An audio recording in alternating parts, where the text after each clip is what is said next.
quem cria um time, muitas vezes são meninos, com 19, 20, 22, 23 anos. Eles nem sabem o que Eles fazer. não fazem ideia da responsabilidade legal que eles têm dentro de um time de esporte eletrônico. Quando a gente pega, por exemplo, lá no escritório, time de esporte eletrônico para estruturar, e a gente passa para eles aquilo que eles precisam ter de autorização, de alvará, de contrato, eles não fazem ideia. Para eles é reunir a galerinha ali para jogar e ganhar os prêmios que advêm do campeonato, receber, né, os patrocínios e tudo mais. E eles vão levando aquilo até dar um problema. Só que aí quando o problema vem, é um problema pesado. Olha, para os pais, eles precisam ficar muito atentos aos que os filhos estão fazendo dentro desse ambiente virtual de jogos eletrônicos. Se o pai souber que o filho joga, gosta de jogar, ele precisa, em primeiro, saber que jogo que o filho joga. Em segundo lugar, se o filho gasta dinheiro com o jogo. Não só em itens, mas também em apostas, né? Porque a gente tem um mercado de apostas esportivas, né? Em terceiro lugar, saber se o filho ele quer se profissionalizar em algum jogo eletrônico. Então os pais eles têm que estar atentos a tudo isso. Videogame influencia? Pode assim, influenciar de uma certa forma e até um certo limite. Tem alguns estudos que o pessoal fala que o videogame ele pode influenciar, por exemplo, violência.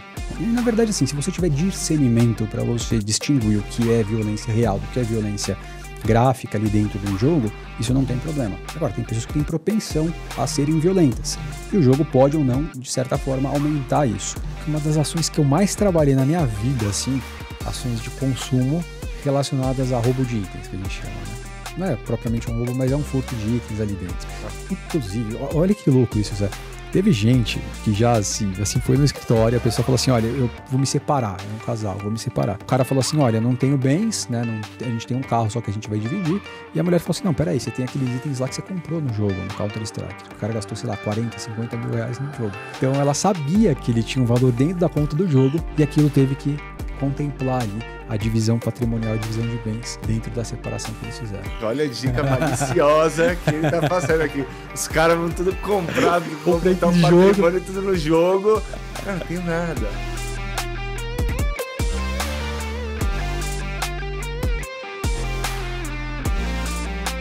Fala pessoal, tudo bem? Sejam muito bem-vindos ao podcast Como Eu Não Pensei Nisso Antes, onde a gente debate inovação de uma maneira simples e descomplicada. E hoje eu tô recebendo um cara aqui, um amigo de infância, que eu vi crescer, vi estourar na profissão, fiquei super feliz com o sucesso dele. E hoje estou recebendo ele aqui. Eu vou ler um pouco o currículo dele. É grande, então eu vou ler.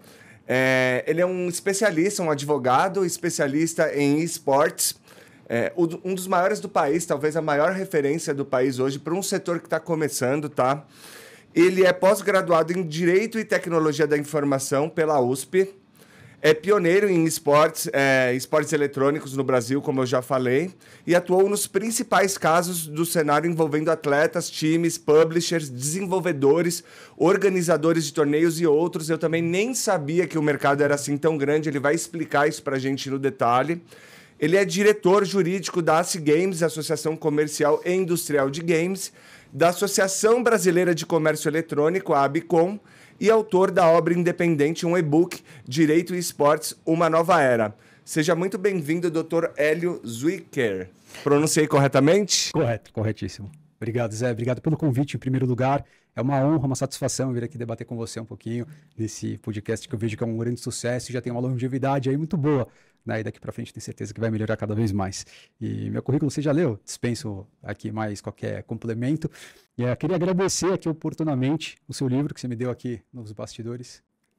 Saída de Mestre. Inclusive, eu recomendo esse livro aqui para muitas startups que são times de esportes eletrônicos que estão começando, que eles recebem grandes investimentos de muitos patrocinadores, de pessoas que têm interesse no mercado. Então, isso daqui é uma obra que cai como uma luva para quem quer entrar nesse mercado. E é isso. Pô, obrigado, cara. Então, já vou puxar uma pergunta aqui. Você disse que os times são startups. Como é que é isso? Explica isso.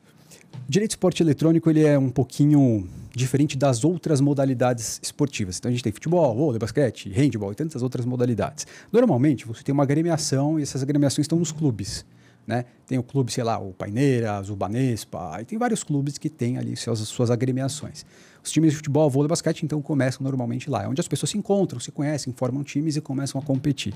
Quando a gente fala em esporte eletrônico, é um pouquinho diferente, porque os times, eles também se agremiam, mas eles se agremiam, assim, independente de qualquer instituição que esteja por trás. Então, são, assim, 5, 6 garotos que jogam na internet, eles se unem e eles formam ali um time. E esse time ele passa a competir em torneios oficiais que são ali estruturados por empresas que muitas vezes também são startups. Então eles começam de uma maneira informal e eles jogam para ganhar as premiações que advêm desses campeonatos. Então esses times, quando eles querem crescer, querem ter um aporte de capital maior, eles abrem, né, o time ali para o mercado e eles acabam recebendo investimentos, sejam de pessoas que querem investir no mercado, sejam de patrocinadores, sejam de outras empresas que querem, enfim, de alguma forma entrar nesse mercado. Então eles começam nesse clique, né, como uma startup e aí eles se desenvolvem. Então hoje a gente tem grandes modelos aí de times de esportes eletrônicos que estão bombando, né? Tipo a Loud, por exemplo, que é uma referência gigante aí, começou como um pequeno time e estourou. O que é o mercado de esportes eletrônicos? O que é isso? O pessoal joga videogame? Como que isso se profissionalizou e o que é isso? Explica pra gente. Legal. Isso acho que é importante até para os pais, para quem joga, para quem tem um tipo de apreço pelos jogos eletrônicos. Isso é muito importante porque o esporte eletrônico ele é uma evolução dos jogos eletrônicos. Jogos eletrônicos são videogames, tanto videogame de console, né, que a gente fala, que são aqueles aparelhos lá que a pessoa conecta na TV e joga, como os computadores ou celular. Então a gente tem essas multiplataformas aí que servem de base ali para o entretenimento. Isso são jogos, né, jogos eletrônicos. O que aconteceu de um tempo para cá? Isso eu falo de um tempo, uns 10, 15 anos para cá. Muitas empresas, vendo o número de consumidores sempre crescer, né, exponencialmente de jogos eletrônicos, eles começaram a falar, poxa, por que a gente não começa a fazer um torneio, um campeonato? E começaram a fazer campeonatos informais. Muita gente se inscrevia, formavam times, iam para competir e tudo mais. Isso começou a tomar uma proporção muito grande. E aí grandes empresas começaram a oferecer valores altos para fins de premiação, $300 mil, $500 mil, $1 milhão. E assim, o globo terrestre inteiro podia se inscrever, podia jogar, inclusive o Brasil. E aí eles começaram a regionalizar depois disso, né? Trouxeram empresas para o Brasil que faziam torneios, que fazem, aliás, torneios, né, de grande porte, e o esporte eletrônico ele passou a se tornar uma modalidade esportiva. Então ele é igual ao futebol. Os atletas que fazem parte de um time, por exemplo, eles conseguem ter um contrato de trabalho esportivo e eles têm um salário, eles têm um direito de imagem, eles ganham participação nas premiações que eles ganham dos campeonatos, né? Então tem uma fonte de renda ali que também é bem diversificada para esses atletas. Embora eles tenham uma carreira mais curta, dos seus 16 anos até uns 25, 27 anos, né? Durante esse período, eles conseguem se destacar bem, eles ganham um bom dinheiro, né? Muitos interrompem faculdade, estudos, etc., para, nesse período, que eles tiverem a oportunidade de entrar nesse mercado, apostar no mercado, se dedicar ao mercado, e lá na frente, depois, eles dão continuidade aos estudos, ou, enfim, aos seus outros projetos. Mas, em resumo, é mais ou menos assim que funcionou essa evolução do mercado de esporte eletrônico. Não só no Brasil, mas no mundo, né? Doutor, uma pergunta. Você comparou com o futebol, Uhum. mas aí eu consigo entender a origem da renda. Por exemplo, o futebol ele tem o patrocínio da TV, o patrocínio da camisa, você lota estádios. Então eu consigo entender o ecossistema financeiro girando em torno do futebol ou em torno, sei lá, das lutas, UFC, etc. e tal.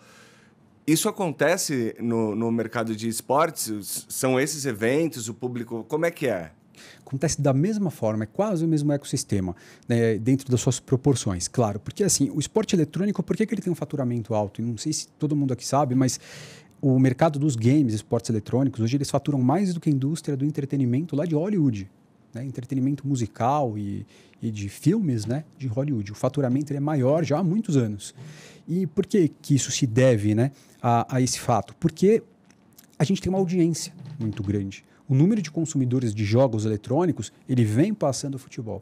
Você vê a geração de hoje, a geração, né, XYZ lá, que normalmente assim, prefere jogar videogame, que é um entretenimento ali participativo, que ele pode participar e não depende, por exemplo, de ele se deslocar, ir para um clube, ir para algum lugar que tenha, né, uma estrutura para ele participar do esporte, mas com um pequeno celular de uma baixa capacidade ele consegue se dedicar a um Free Fire, por exemplo, que é um joguinho de tiro, né? Então, a audiência desses jogos ela é muito grande e isso faz com que as pessoas que sabem investir nesse mercado, eles vejam a capacidade da audiência e isso atrai patrocinadores, isso atrai investimentos, Você pega as marcas, né? Por exemplo, a gente chama de marca endêmica, não endêmica, que são aquelas atreladas aos jogos ou não. Então você pega, sei lá, marca de televisão, você pega a LG, você pega... Enfim, são marcas que estão atreladas ali ao mercado gamer. Essas são as endêmicas. E as não endêmicas, você pega qualquer coisa, carro, né? Uma BMW, uma Mercedes. Hoje está cheio de BMW, Mercedes aí com essa molecada, porque eles ganham isso a título de patrocínios, né? E aí eles vão indo embora. E aí você começa a ver o surgimento dessas marcas fazer parte desse ecossistema, que é um ecossistema financeiro. E uma diferença muito grande do futebol para esse mercado é que o futebol ele depende essencialmente ali de federações e confederações para organizar os torneios. Então, o dinheiro que entra, né, o capital que entra ali, normalmente vem dessas emissoras que você falou, emissoras de rádio, de TV, etc., e patrocínios também. No ecossistema do esporte eletrônico, ele é eminentemente privado. São só empresas privadas que acabam investindo nele. Então, isso faz com que venham aportes estrangeiros, venham aportes internos também, né, do próprio Brasil, mas de pessoas que têm interesse em investir nisso. Então, faz com que esse mercado também ele cresça assim exponencialmente. Você falou em audiência. Essa audiência está onde? Está nas redes sociais, no YouTube? Onde que se localiza essa audiência? Majoritariamente nas redes sociais. Redes sociais, plataforma de streamings, né, que a gente pega, sei lá, Twitch, o YouTube Game, o Facebook Game e tantas outras plataformas que tem aí. Essas plataformas elas fazem meio que esse mercado girar, né? As transmissões acontecem normalmente nessas redes. E tem esse público que deixa, então, de assistir, por exemplo, o futebol na Rede Globo, na Bandeirantes, e começa a assistir streaming, que são os jogos competitivos nessas plataformas, né? É uma diferença que tem aí para o futebol, por exemplo, que é um esporte, né, de conhecimento aí mundial e já está há um século aí sendo praticado, explorado e tudo mais. Eu imagino não, eu noto que antigamente, no nosso tempo, né, essa é uma expressão tão antiga, mas assim, você tinha Faustão, Gugu, né, Globo, SBT, aquela comunicação ali, e era só o que a gente sabia era o que vinha dali. Então, o que era famoso era famoso para todo mundo. Todo mundo conhecia, né, as referências culturais, artísticas e esportivas por meio dos canais de televisão. Hoje, pode ser que passe um e-gamer na minha frente, milionário, ultra influencer, e eu simplesmente, ele é um desconhecido para mim. Porque não faço parte desse mundo. Essa coisa do nicho ficou muito forte, né? Ficou muito forte. E normalmente é uma galerinha assim, bem nova, mas bem informada. Eles sabem como funciona esse ecossistema e eles sabem como ganhar dinheiro dentro desse universo. Tanto é que tá cheio de moleque que tá trancado dentro do quarto, né? O pai bate lá, sai daí, vai trabalhar, né? E o moleque dá trabalhando. E muitas vezes ganha mais do que o pai nem sabe, né? E é engraçado porque esse mercado também, é uma coisa que eu acho importante falar, é que esse mercado, ele não depende da presença física do atleta, sabe? Muitas vezes no quarto do rapaz mesmo, ele está lá jogando, da menina, e ele está participando de um campeonato importante, um campeonato que vai dar uma premiação aí de $1 milhão, né? Boa parte dos clientes que eu pego, eles são assim, são mais informais, né? Trabalham da sua própria residência, da sua própria casa, e eles acabam se profissionalizando ali, né? Tipo um home office, né? É isso que eles fazem. Isso é tão curioso ouvir, né? Porque na nossa época, né, quando a gente jogava videogame, parecia que era uma coisa de vagabundo. Talvez fosse mesmo naquela época. E tomou uma proporção completamente diferente, distinta, né? Eu me lembro de estar jogando videogame e meu pai falar que estragava a TV. Eu acho que muita gente ouviu a mesma coisa. Você citou duas coisas. A idade deles, então vou começar por essa. Você falou assim, geralmente vai dos 16 até os 25. Por que para tão cedo? E eu achei que começasse mais cedo também. Na verdade, começa antes, tá? Com entretenimento, o jogo eletrônico em si, eles têm as suas classificações etárias, faixa etária. Tem jogo violento a partir dos 16, tem jogos que não tem violência, menos. Né? Mas as crianças, elas jogam, desde a ter idade lá, elas começam a jogar videogame. Né? E só que elas podem se profissionalizar, de acordo com a nossa Lei Geral de Esporte, a partir dos 16 anos. Tem um período de formação que até antecede os 16 anos, né? A partir dos 14 ele já pode começar um período de formação, mas a partir dos 16 anos é que ele pode ter um contrato profissional de atleta esportivo, que aí ele tem um salário, pode competir e tudo mais. Né? E o que acontece nos games? A gente tem ali um mercado que ele é muito volátil, muito cíclico. E a garotada, quando tem seus 16, 20, 25 anos, eles têm uma habilidade motora, que aí a gente usa muito os membros superiores, né? Os dedos, que são movimentos mais finos, né? Que a gente usa no mouse. A sensibilidade ela é muito rápida, então a visão tem que ser muito rápida. Isso faz com que, dentro desse período dos 16 aos 25, 27, talvez até 30 anos, é um período que a gente tem um aprimoramento dessa capacidade sensitiva para ter ali os melhores resultados. A partir dali, para o mercado, isso começa a cair um pouco, então os atletas começam a deixar a sua carreira. E o comércio de atletas, né, transferências e tudo mais, eles acabam mais ou menos nesse período. Não que não tenha atletas com mais de 30 anos, tem suas exceções, tem gente com 35, 37 anos que continua jogando, né? Mas não é a regra. Né? A regra... É a mesma coisa você comparar um Cristiano Ronaldo. Exato. Assim, depende muito do perfil. Perfil físico, capacidade e tudo mais. Exatamente. A outra coisa que você comentou, você falou meninos e meninas. E isso também é uma coisa que eu queria saber. Como é essa equidade, assim, no e-sport? Como é isso? Entre meninos e meninas. Assim, o mercado feminino, ele é muito grande também dentro do cenário dos esportes eletrônicos. A diferença é que tem predileções. Então, as meninas preferem jogos que não são tão violentos, né, do que aqueles que são mais violentos. Por exemplo, Counter-Strike é um público majoritariamente masculino. Counter-Strike é um jogo de tiro em primeira pessoa, né? Você entra no cenário, tem que abater a equipe adversária e é um jogo majoritariamente masculino. Mas tem jogos que também são de tiro, mas tem um gráfico diferenciado, mais animado, que as mulheres preferem. Né? Então, comparativamente, ele é equânime. A gente consegue dizer que tem aqui 50% feminino e 50% masculino. Eu achei que menino jogava mais videogame do que menina. Joga. Em tese joga, mas o público feminino hoje cresceu demais. Entendi. E as mulheres hoje, dentro dos jogos, também sofrem muitas vezes com preconceito, né? Como sempre. Isso é sempre possível pegar, tem como monitorar, tem como encontrar as pessoas, né? Que muitas vezes elas acham que elas estão, por exemplo, sei lá, ali atrás da tela, então não vão pegar, né? Mas a gente consegue achar, consegue rastrear e responsabilizar essas pessoas. Que é um assunto que a gente pode colocar em pauta depois, que é bem interessante. Eu tenho uma outra pergunta também que me veio à cabeça agora, que foi um debate durante um tempo, está mais frio. É a sua opinião como profissional, etc. e tal. Videogame influencia? Comportamento.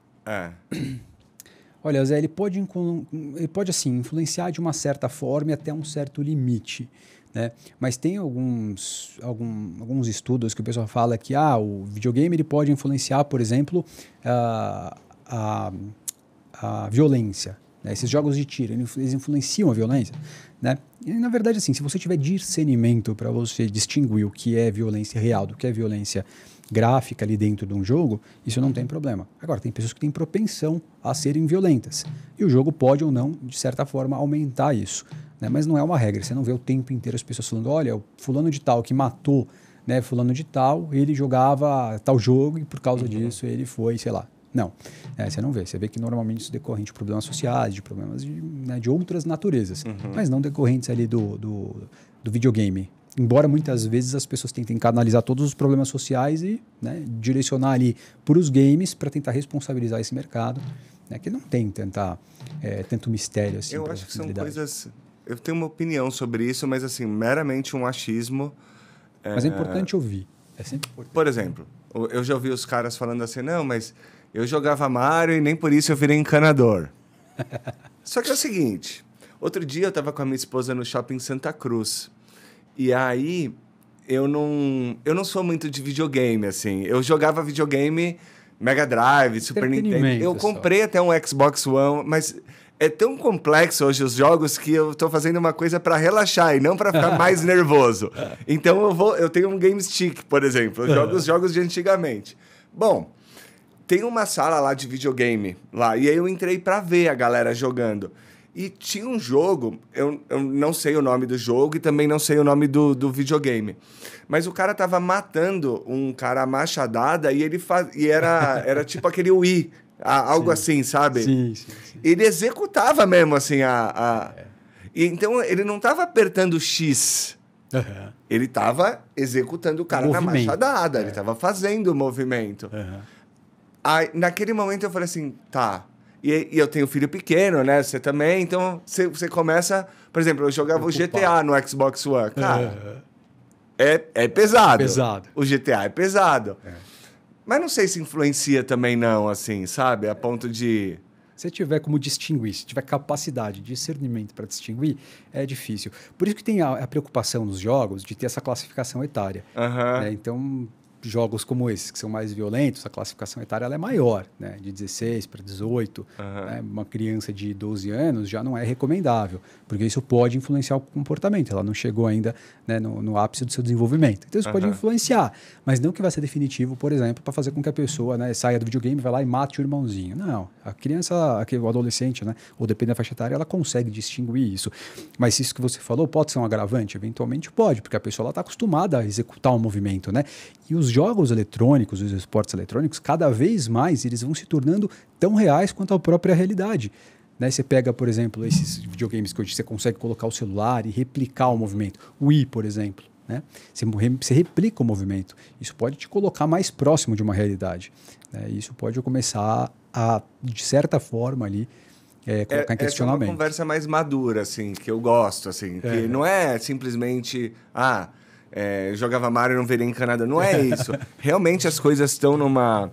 Eu tive uma oportunidade também, foi nos Estados Unidos, de colocar um óculos. Foi na NASA. Olha só. E aí você entra numa cápsula, assim, e aí você olha, era a realidade virtual, assim. Cara, você olha para os lados, assim, você vê tudo à sua volta no espaço de decolagem do foguete. Cara, é muito real. É muito real. É muito real, assim, né? A ponto de realmente... Você confunde.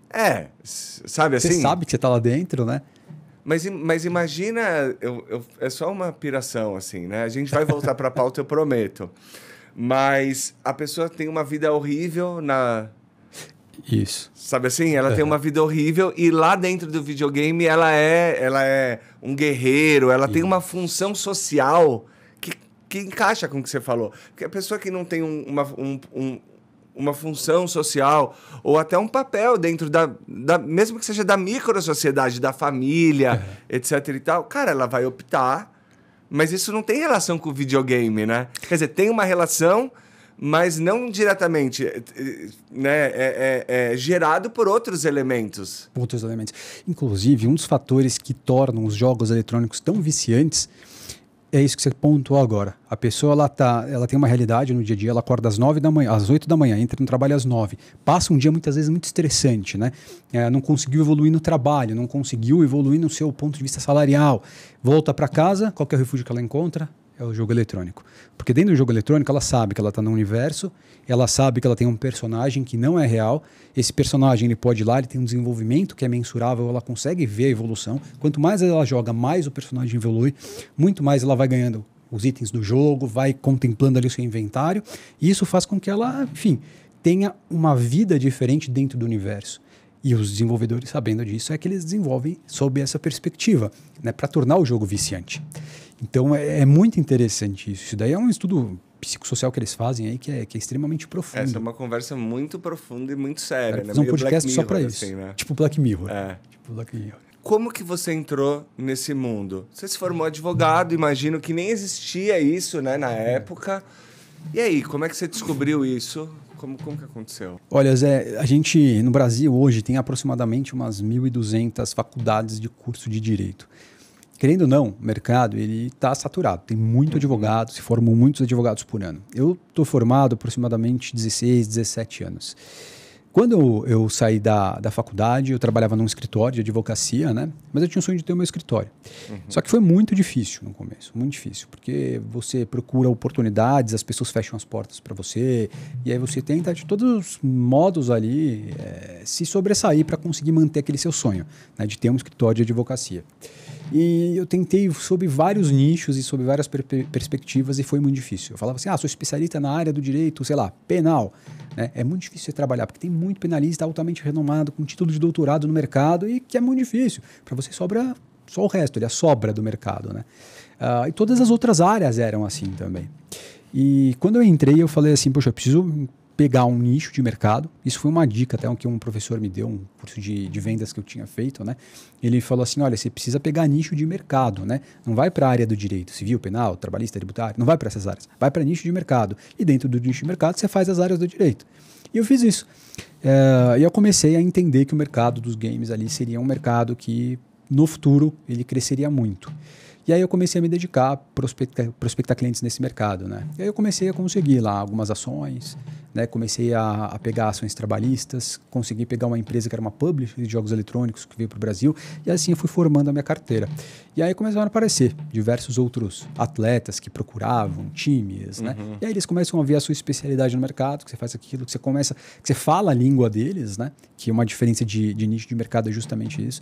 Não adianta eu falar, por exemplo, de direito de saúde sem viver, né, o direito de saúde, sem saber como funciona o sistema único de saúde, responsabilidade civil do médico, né? Você precisa viver isso para saber, por exemplo, impugnar um laudo, questionar um trabalho feito, né, um erro médico. Né? Então, eles viam que eu falava a língua deles, porque eu gostava desse mercado e eu sabia que era uma grande oportunidade. Isso faz com que você mantenha ali um ciclo de clientes que ele vai se tornando ali, de fato, cíclico, né? Então, você vai se desenvolvendo. Foi mais ou menos assim que eu comecei. Explica um pouco pra gente sobre esses players, né? Você falou, tem o publisher, tem o jogador, tem o fornecedor. Quais são esses players que envolvem o mercado de esportes e qual a sua atuação perante cada um deles? Legal. O mercado ele é bem grande, né? E eu costumo, de certa forma, trabalhar ele até de uma maneira didática como uma estrutura piramidal, que eu chamo, né? Lá em cima, na ponta da pirâmide, quem manda na bola do jogo é o desenvolvedor do jogo. Quem fez o software, o programa e quem soltou ele no mercado. Né? E muitas vezes, quem desenvolve, quem produz o jogo, não consegue ao mesmo tempo explorar os servidores dos jogos. E aí eles usam o que a gente chama de publisher, que é o equivalente a uma publicadora de livros, uma editora de livros. Né? Você tem o autor que fez uma obra, vai lá e publica um livro. Né? Quem solta o livro por aí, quem vende, etc., é a publicadora. E essas publishers têm exatamente essa função, só que com jogos eletrônicos. Então é muito comum eles regionalizarem os servidores. Você pega, por exemplo, o servidor de jogo eletrônico de tiro, que foi criado na Alemanha. Normalmente esse jogo ele foi escrito sob uma perspectiva da cultura alemã e etc. Para ele dar certo no Brasil, você precisa fazer algumas adaptações. Então eles não conseguem ter o mesmo sucesso que tiveram na Alemanha aqui no Brasil. Então eles pegam uma publisher local regionalizada e eles começam a trabalhar com umas modificações no jogo para fazer com que esse jogo tenha sucesso também no Brasil. E aí a gente vai descendo a estrutura, começam a surgir os times de esportes eletrônicos, que aí é uma camada assim da pirâmide gigantesca, né? Porque a gente tem times de todos os jogos, times masculinos, times femininos e times que vão se formando ao longo do tempo. A gente tem hoje as federações e confederações, né, que também hoje estão fazendo aí um mercado bastante populoso. Muita gente que quer começar, muitas vezes procura as federações e confederações. A gente tem aí a camada dos investidores, né, que querem fazer parte desse mercado, que vêm fazer um investimento. E basicamente esses daí são aqueles players principais aí desse grande conglomerado. E uma dificuldade que a gente tem de trabalhar para todos eles é que muitas vezes eles têm ali laços, né, de relações jurídicas, contratos e tudo mais entre eles. Então isso é muito difícil de a gente acabar conseguindo amarrar tudo, né? É um trabalho bastante árduo, um trabalho bastante difícil. Quem vai produzir um jogo, por exemplo, tem clientes que produzem jogos, brasileiros inclusive, e isso é muito bacana, mas dá um trabalho muito grande. Né? E aí a gente vê a incidência do direito civil, do direito contratual, do direito trabalhista, do direito tributário, né? Uma série de áreas do direito que vão entrando dentro desse mercado. Esse é um bom ponto que você trouxe. Eu vi uma matéria sua no Fantástico, E aí você falava que o setor era regido hoje pela Lei Pelé, porque é a lei dos esportes. É isso mesmo? Não tem uma lei específica para esse tipo de esporte? E aí você falou sobre juntar todas essas áreas, porque invariavelmente vai abranger, né? Abrange todas as áreas. Quando a gente pega a Lei Geral do Esporte, hoje a Lei Pelé ela foi derrogada, a gente fala, né? Não foi revogada. Veio uma outra lei, que é a nova Lei Geral do Esporte, e essa lei ela criou alguma incompatibilidade com a Lei Pelé, que era o antigo diploma lá que a gente usava para enquadrar os atletas de esportes eletrônicos. E essa Lei Geral do Esporte hoje é a que impera. Então, o que vale para um jogador de futebol, vale para o jogador de esporte eletrônico. Embora a gente tenha uma certa resistência do mercado, né, em falar, um atleta de esporte eletrônico, ele é um esportista, de fato, é um atleta, né? A gente, perante a lei, a gente consegue enquadrar ele como um atleta e ele tem os mesmos direitos que um atleta de futebol, né, de vôlei, basquete, qualquer outra modalidade. Então, a gente tem essa legislação que hoje impera no Brasil. Mas a gente pega... Quando a gente abre o leque, né, se tiver uma incidência tributária, se tiver uma reclamação trabalhista, as mesmas leis que a gente usa para qualquer outro trabalhador, qualquer outro funcionário, valem aqui também para os esportes eletrônicos. Vamos olhar agora sobre a perspectiva do jogador. Para quem está assistindo a gente, está às vezes começando a jogar, ou às vezes até o pai, a mãe tem um filho, uma filha que está começando a jogar. Quais são, isso foi muito falado, né, nessa matéria que eu citei, quais são os principais cuidados que quem está interessado em iniciar uma vida profissional nesse setor deve tomar, do ponto de vista jurídico também? Legal. Olha, muitos pais entram em contato comigo já hoje em dia, e é uma pena que de uma forma mais tardia, né, para tentar remediar algum problema que o filho teve.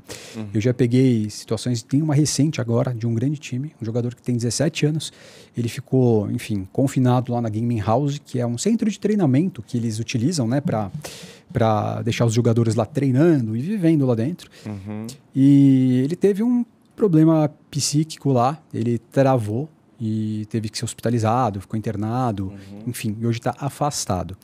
Né, mas os pais, eles têm que ter um cuidado muito grande hoje, porque tem muitos filhos. Você tem filho, né? Tenho. Seu filho já joga? Não, ainda não. Ainda não. 3 anos e meio. Mas já é vidrado em celular. Se você ligar o celular, tem que segurar. Agora pega, por exemplo, quando você abrir um gráfico todo, né, saltitante, feliz ali, imagina o que não vai atrair a atenção dele. Sim. Né? Isso acontece com todas as crianças, todos os adolescentes e até com nós adultos. E é interessante porque as crianças, quando elas começam a criar um interesse em se profissionalizar nesse mercado, eles de fato se confinam, né? E os pais não sabem disso. Eles sabem que o filho está jogando, mas não sabem que o filho, por exemplo, tem uma relação jurídica, e é uma coisa muito séria, uma relação jurídica com o time. E isso cria obrigações jurídicas. Se o rapaz vai lá, assina um contrato online aos seus 16 anos, né, e embora não tenha assinatura do pai, isso pode ter validade jurídica da mesma forma, né? Tendo a questão de nulidade, é menor de idade, né, teria que ter uma assinatura conjunta do pai, etc. Tudo bem, o instrumento ele pode ser inválido, mas a relação jurídica que existe por trás, ela é válida. Né? Eu fazer um combinado aqui com você, enfim, terminando com esse podcast, eu te devolvo o livro. Se eu não te devolver, é a minha palavra que foi dita. Isso tem valor jurídico. Se eu souber materializar isso, por meio de uma testemunha, etc., isso tem validade. Então, muitas vezes os filhos, eles se comprometem com times, se comprometem com investidores, né, e acabam não conseguindo cumprir ali a obrigação. E isso traz obrigações para eles também. Né? Então, tem muito atleta que vai assinar contrato, por exemplo. O cara assina um contrato, só que ele não sabe que ele tem uma multa gigantesca se ele falar, não quero mais jogar. Entendeu? Ele não pode ser transferido para outro time. Ele tem que esperar o término do contrato para conseguir daqui 2, 3, 4 anos. Isso acontece? Um moleque de 16 anos assina isso? Acontece, e muitas vezes com o pai assinando junto. O pai assina junto, o menino assina junto, o time vai lá e pega, coloca uma multa milionária lá de 1,5 milhão, 2 milhões, e aí o rapaz tem um contrato de 4 anos. No primeiro ano ele não foi bem, não teve um desempenho bom, o time fala, você vai para o banco de reserva. Fica aí sentadinho, espera a gente te vender o seu passe, entre aspas aqui, né? Que é a transferência dele, direitos econômicos, etc. E aí o cara não consegue ser vendido e aí ele tem que ficar lá no banco de reserva. Né? Muitas vezes o contrato prevê redução salarial para essa finalidade, ou prevê até mesmo a rescisão do contrato. E aí ele fica parado, tem que esperar 3, 4 anos e terminar aquele contrato para que ele possa entrar em outro time. E se ele quiser entrar em outro time, tem que pagar a multa do time anterior. Isso é muito sério, hein? É muito sério. Tem carga horária? Tem carga horária, e eles confundem muitas vezes os horários.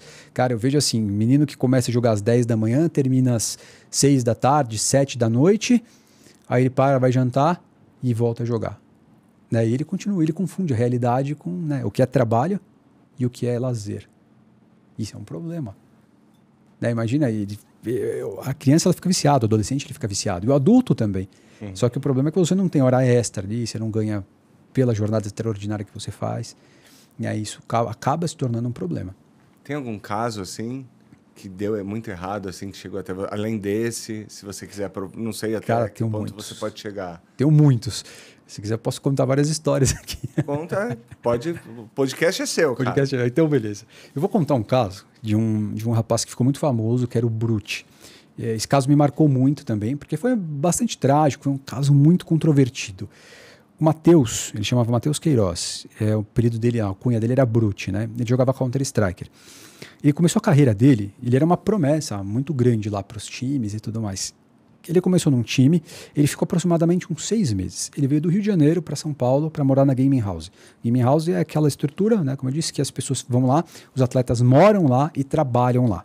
Então ele ficou 6 meses confinado nessa casa. Só que essa casa, quando ela foi alugada pelo proprietário, eles não fizeram nenhum tipo de manutenção na casa, não fizeram nenhum tipo de acomodação para os atletas. Então foi algo todo improvisado. Né? Então tinha problema no filtro de água, tinha problema, sei lá, nas camas, não tinha cama, tinha que dormir no sofá, tinham que se virar para dormir ali. Então ele ficou 6 meses num período assim. Quando passou 6 meses, veio um outro contrato na sucessão, veio um contrato seguinte. E ele ficou aproximadamente 1 mês nesse outro time. Quando ele ficou 1 mês nesse time, ele começou a apresentar alguns quadros de depressão, começou a apresentar alguns quadros de mal-estar. Foi levado para o médico 1 vez, 2 vezes, 3 vezes, até que num certo momento ele foi jogar num campeonato, que era um campeonato importante. Quando eu falo campeonato, imagina aquela pressão que você tem, né? Tem vários computadores, tem um time inteiro aqui, tem um time inteiro do outro lado, câmera de todos os lados, de todas as transmissoras dentro desse mercado, e ele jogou com uma toalha amarrada no pescoço, porque ele não conseguia mexer a cabeça de dor que ele tinha na coluna aqui atrás do pescoço. Quando esse campeonato terminou, ele voltou para casa, lá para Gaming House, e ficou deitado na cama lá por, sei lá, 2, 3 dias. E o time não fazia absolutamente nada.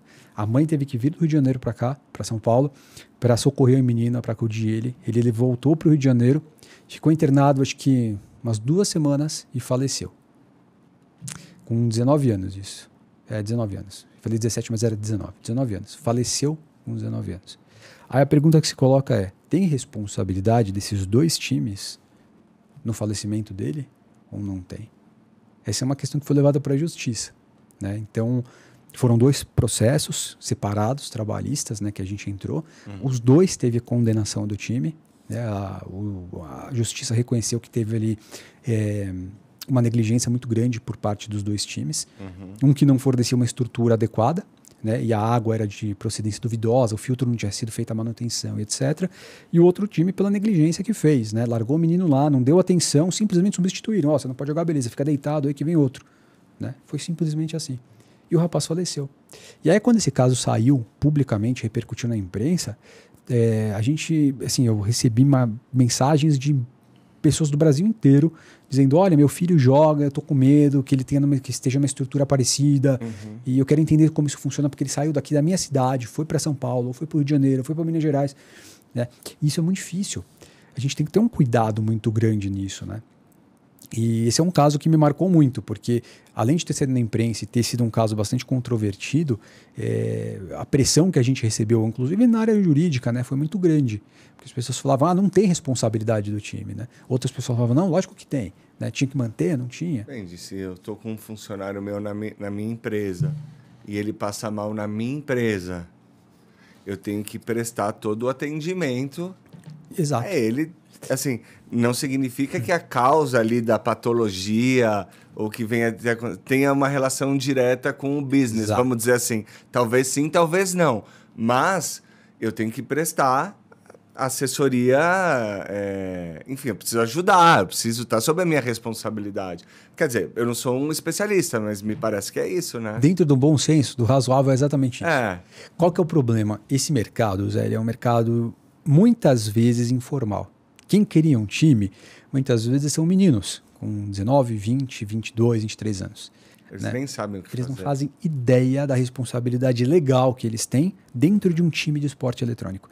Quando a gente pega, por exemplo, lá no escritório, o time de esporte eletrônico para estruturar, e a gente passa para eles aquilo que eles precisam ter de autorização, de alvará, de contrato, eles não fazem ideia. Eles não fazem ideia. Para eles é reunir a galerinha ali para jogar e ganhar os prêmios que advêm do campeonato, receber, né, os patrocínios e tudo mais. E eles vão levando aquilo até dar um problema. Só que quando o problema vem, é um problema pesado, né? Mas isso não é muito diferente do que acontece no futebol, com a diferença que no futebol os caras sabem o que estão fazendo de errado. Exato, exato. No futebol é diferente, né? Acho que até pelo fato de ser um esporte mais de grande repercussão, já bastante sedimentado. Agora, no esporte eletrônico, com essa informalidade, a gente vê isso acontecer o tempo inteiro. Tem mais alguma história que você queira contar? Ah, tem muitas. Mas vamos avançar, depois eu trago mais algumas outras histórias.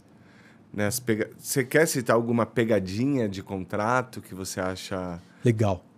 Tem uma situação contratual, assim, que os atletas eles devem ter uma cautela redobrada. Não só os atletas, mas, enfim, os pais dos atletas e muitas vezes até os empresários dos atletas, que nem sempre tomam cuidado com isso, que são as cláusulas que a gente chama de cláusula indenizatória e cláusula compensatória.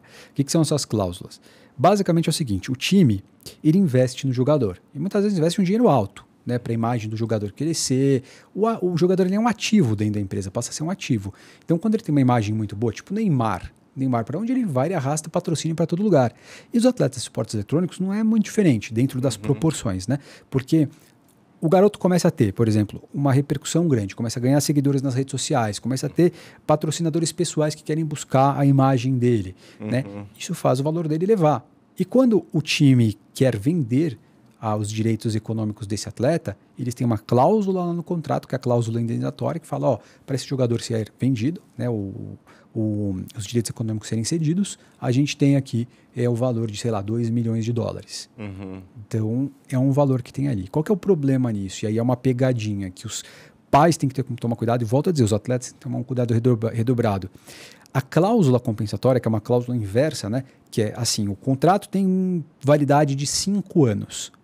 Se durante 1 ano, 2 anos, 3 anos, o time falar, olha, para mim esse jogador aqui não interessa mais, não vou conseguir vender, não vou conseguir tirar lucro, ele não tem um rendimento tão bom, então eu vou rescindir o contrato dele. Só que aí o time não coloca essa cláusula de multa que o time tem que pagar para o atleta. Ele coloca a multa que o atleta paga para o time. Só que isso as pessoas não percebem, elas não veem, e elas não sabem sequer do direito que isso é obrigatório. Né? A lei fala que isso é obrigatório e eles não prestam atenção. Então o cara fica amarrado muitas vezes num contrato gigante de 5 anos, que isso pode inviabilizar a carreira dele, ele vai para o banco de reserva, né? E quando ele tem que pedir o dinheiro para o time, que é aquela multa compensatória, que deve ser paga até o término do contrato, ele vai ver aquela cláusula não está lá. Então o cara tem que ter um cuidado redobrado nesse sentido. Sobre o modelo de startup, contratos de vesting. Contratos de vesting. Tem muita coisa assim, perigosa. Capiciosa, no sentido de se porventura os fundadores quiserem te tirar da jogada e aí você vai receber um valor, você acha que você está se dedicando para vestir uma porcentagem da empresa e não está. E os contratos de earn-out, né? Também. Você compra... Isso daí tem muito, cara, no livro. Realmente, contrato é um negócio que... Delicado. Mas você sabe que... isso como empreendedor, tá? Aí antigamente, eu achava que eu podia fazer as coisas. Ele não vai me enganar. Ele vai me enganar. Fio do bigode, né? Não. Depois eu percebi que a pessoa pode propor qualquer coisa para mim. E isso não é pessoal. Inclusive, ela pode propor coisas que só deem vantagem a ela e tirem vantagem de mim. O que eu tenho que ter é um corpo de advogados para cada assunto, porque realmente o mundo jurídico ele esconde coisas. Você não vê, né? Na minha opinião, é numa dessas que um cara se mata. Mas exatamente. São os pontos cegos que a gente chama. Porque ele assina um contrato para 5 anos, aí quando chega na hora dele pegar o pedaço dele do bolo, ele não pega. Ele fala, como assim? Aí o cara fala assim, você assinou. E tá lá, né? É um documento, é válido. Tá lá, aí você olha... Não, mas é isso. Porque às vezes uma coisa que é apalavrada, ela não é escrita. Exato. E uma outra coisa que eu aprendi também fazendo maus contratos é que tudo que a gente apalavrar, a gente coloca no contrato. E aí é um excelente termômetro isso, assim, sabe? Porque geralmente a pessoa que está bem intencionada, ela topa juridicar tudo que foi verbalizado. Ela topa. Tá tudo certo. Ela sempre aceita. E a pessoa que não está bem intencionada com você, ela... Questiona tudo. Ela questiona tudo. Literalmente tudo. Cada vírgula. É exatamente isso. Posso contar um caso aqui interessante? Claro. GTA. Você jogava GTA? Mais ou menos. Mais ou menos. Mas já jogou, né? Já. Sabe como funciona. Sim. O GTA ele não tem só para console, ele tem para videogame também. A desenvolvedora, a Rockstar, ela sofreu com um problema que era os servidores privados de Rockstar para videogame. Então não ela só tinha os seus próprios servidores, mas pessoas podiam criar outros servidores privados. O que são servidores privados? É você ter um computador na sua casa que serve de conexão para outras pessoas se conectarem no seu computador. E aí as pessoas vão lá e começam a se conectar. E a pessoa começa, a administradora do servidor começa a monetizar esse servidor. E ela começa a ganhar dinheiro. Então ela se torna uma empresa. Né? E são servidores privados. Quando a gente fala assim, parece uma coisa muito simples e muito banal, mas o que a galera constrói a partir desses servidores privados são coisas assim fenomenais, astronômicas. Ganham muito dinheiro dentro dos servidores de GTA, porque aí o cara cria o carro que ele quer, ele cria a cidade que ele quer, ele cria a casa que ele quer, e tudo isso tem comércio dentro do jogo. Então tem casa que custa R$5.000, tem mansões que custam 5, e tem gente que paga. Por quê? Status dentro do jogo. Né? Então você chega lá, tem 7, 10 mil usuários online o tempo inteiro ali jogando, e aí você chega lá, mora numa mansão que todo mundo que está no jogo conhece. Todo mundo que está no jogo sabe que você mora naquela super mansão de esquina, você tem um super carro e tudo mais. E a pessoa vive o GTA, ela vive aquilo. E por trás disso, o que acontece? Esses contratos. Porque muitas vezes o cara que cria o servidor, ele não cria o servidor sozinho. Ele precisa de outras mãos para fazer isso. Ele precisa de um programador, ele precisa de uma pessoa para administrar os servidores, para ter um relacionamento com o público e por aí vai. Eu peguei um caso outro dia, exatamente assim. O cara criou um servidor, ele faturou acho que 10 milhões no ano passado. Só com itens do jogo. 10 milhões de reais só com itens do jogo. Ele foi lá, criou um servidor, chamou algumas pessoas, programador, etc. E falou, vocês aí querem ser meus sócios? Queremos. Ficou um contrato assim verbal, basicamente. Né? E aí, na hora que o cara teve uma dor de barriga ali, um incômodo, ele falou, olha, eu quero sair, quero a minha parte. O cara falou, não, mas a gente não tem nenhum contrato social aqui, não tem nenhum acordo de cotista, não tem nada. Né? Então, você não é sócio. E aí ele veio para mim, né? Ele falou, eu quero entrar com uma ação de reconhecimento, de solução. Eu falei, cara, se você entrar com essa ação, que é uma ação societária, você não vai ganhar quase nada. Né? É muito pelo contrário, isso pode ser inclusive cobrado da Receita Federal se o cara não estiver recolhendo impostos e tudo mais. Então não é recomendável. Né? Eu recomendo que você entre com uma ação trabalhista. Entrou com a ação trabalhista, deu quase R$1 milhão. Só as verbas rescisórias que o cara tinha. Salário dele, 15 pau. Tinha mais outras verbas, as horas extras e tudo mais. Deu quase R$1 milhão a ação trabalhista. Olha que coisa doida. Que loucura. Cara, mas isso é legal? O cara pode fazer essa... Me soou uma coisa, tipo, eu tenho uma casa e eu alugo um quarto da casa. No mercado imobiliário você não pode. No mercado game você pode? Teoricamente pode, mas depende da política da desenvolvedora. Por exemplo, a Rockstar, ela deixa assim, num limbo, né? Ela fala assim, não é que eu permito você ter um servidor privado, é que eu não vou te proibir se você tiver. Ela fala isso. E aí o que acontece? Vem uma enxurrada de servidor privado. É o que não é proibido, logo. Ela não reclama, né? Se tiver, eu não vou reclamar. Mas eu também não estou permitindo. Ela deixa ali num limbo. Agora, tem empresas que desenvolvem jogos que falam assim, olha, você não pode ter nenhum servidor privado do meu jogo. Se você tiver, vai ser encarado como um servidor pirata, que é diferente. Aí eu tenho várias histórias para contar de servidor pirata também. Quer começar? Esses daí são legais. Esses daí são bem legais. E eles envolvem polícia, envolvem, enfim, uma diligência bem grande. E é bem legal de atuar nessas ações. Porque são equivalentes a esses servidores de GTA, né? E esses servidores que são chamados por nós de servidores piratas, eles não são legais, porque a empresa não permite. E quando eles têm, a gente tem que localizar em primeiro lugar. Então a gente tem que entrar com ações judiciais para quebrar o sigilo telemático. Quem faz servidor pirata vai se esconder.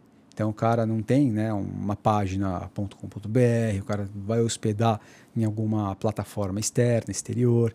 Então o cara se esconde muitas vezes. Então a gente precisa quebrar alguns sigilos para conseguir localizar o servidor em primeiro lugar. Quando a gente encontra, a gente entra com ações para quebrar ali o servidor pirata. Então são busca e apreensões de dados, obrigações de não fazer desses servidores. Então muitos deles a gente precisa organizar ali uma diligência, que é uma diligência pesada, invasiva, de busca e apreensão de servidores, por exemplo. Outro dia, uma cidadezinha que eu não me lembro agora o nome, era do lado de Ilhéus, que foi a última que eu fiz no ano passado, outubro mais ou menos. A gente entrou com a ação e teve que ir na casa do rapaz lá para pegar o servidor, copiar os dados e tudo mais. E aí foi a polícia, foi o oficial de justiça, foi os técnicos da empresa, foi perito, foi chaveiro, foi todo mundo.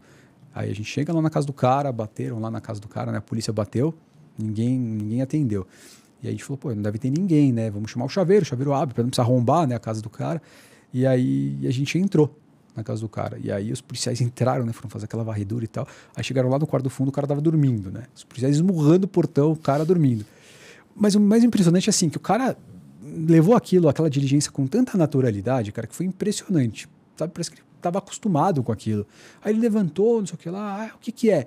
Aí ele falou assim, o policial e o oficial, né? Falou assim, uma diligência aqui, a justiça, só a gente tem um mandado, não sei o que lá, a gente vai levar seus computadores e tal. Ele, mas por quê? A gente, por causa do jogo e tal. Aí ele, entendi. Tá, pode sentar aí, pode levar, ou pode copiar os dados, né? Assim, uma frieza muito interessante. Mas esse cara ficou com medo, cara, na hora que a mãe dele chegou. Porque na hora que a mãe chegou... Aí o bicho pega, né? Aí o bicho pegou, cara, porque a mãe começou a esculachar ele na frente dos policiais, na frente de todo mundo. E ele baixou a cabeça, sentou, ficou quietinho, só ouvindo a mãe falar. Eu não te criei pra isso, e não sei o que lá, e, enfim. Descascou o verbo ali no moleque. Aí ele sentiu medo. Aí ele caiu a ficha, sabe? Mas você imagina, um moleque de 18 anos, 19 anos, passar por isso? Qual é o crime que ele cometeu? Aí a gente tem as questões de direitos autorais, né, violação de direitos autorais, que não só é um ilícito civil, mas também é um ilícito penal. E aí podem ter outras incidências criminais, lavagem de dinheiro, eventualmente, pode ter algum crime tributário, de natureza tributária, sonegação de impostos e tudo mais. Deixa eu te fazer uma pergunta ignorante até peço desculpa, mas para a gente entender. Por exemplo, a gente queimava CD. A gente é muita gente, não vou te colocar nessa. Eu vou assumir os meus BO aqui. Ou gravava música. Eu não revendia, mas pra mim. Mas eu comprava lá do PlayStation 2, eu comprava o piratão. É esse crime? Não, é diferente. Para esse delito,